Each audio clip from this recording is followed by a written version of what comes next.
ច្បាប់ភូមិបាល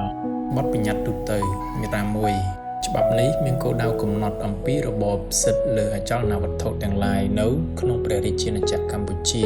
ក្នុងគោលបំណងធានាការពារសិទ្ធិនៃកម្មសិទ្ធិនិងសិទ្ធិផ្សេងៗទៀតលើអចលនវត្ថុស្របតាមបទបញ្ញត្តិនៃរដ្ឋធម្មនុញ្ញឆ្នាំ1993នៃព្រះរាជាណាចក្រកម្ពុជាមាត្រា2ចាត់ទុកជាអចលនវត្ថុតាមន័យនៃច្បាប់នេះមានអចលនវត្ថុពីកំណើតអចលនវត្ថុពីភពវាសនា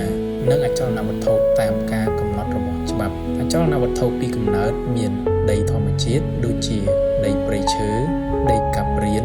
ដីដាំដុះដីទុកទំនេរឬមិនអាចដាំដុះដីលិចទឹកដោយទឹកនៅនឹង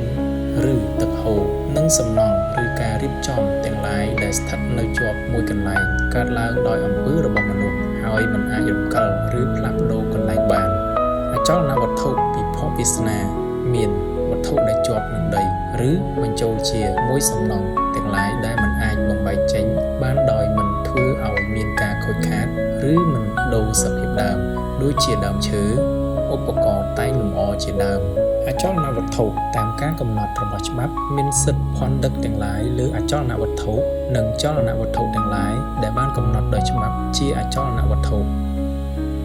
មាត្រា3ជនគ្រប់រូបត្រូវគោរពទ្រព្យសម្បត្តិរបស់រដ្ឋនិងកម្មសិទ្ធិឯកជនស្របច្បាប់លើអចលនវត្ថុ